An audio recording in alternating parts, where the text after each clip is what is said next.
አባት ናቸው እኮ የሆነ ቤት ገቡና እግዚአብሔር የለም የሚባልበት ቤት ውስጥ ድግስ ቀረበ። አገር ቤት ድሮ እንጀራው ቀረበና ልጅቷ አባቴ አንሱ አለቻቸው። በስመ አብ ወወልድ ወመንፈስ ቅዱስ ብለው ከባረኩ የሚገሏቸው ሰዎች አሉ። ቄሱ ዝም ብለው ከበሉ ደግሞ አብሮ የሚበላ ሰላቢ አለ።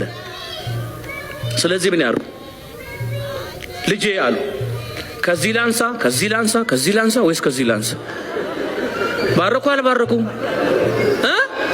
አው ዝም ብላችሁ አትብሉ። የትም ቦታ ከማንም ጋር ብትሆኑ ሳትባርኩ አትብሉ። እስቲ እንደው ምን ትሆናላችሁ? እንደው ምን እንሆናለን? አሁን የትኛው ክብራችን እንዳይዋረድ ነው?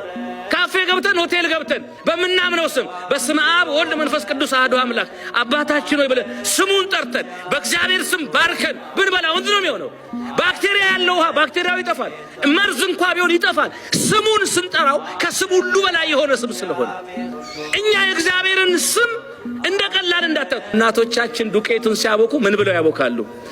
በእግዚአብሔር ስም እየጠሩ ነው የሚያቦኩት። እኛ እኮ እንጀራ እንኳን ስንበላ ማን አብሮን እንደሚሰልበውና እንደሚበላ አናቅም። ዝም ብሎ ሲቀርብ እንሰፍርበታለን። አንጸልይም።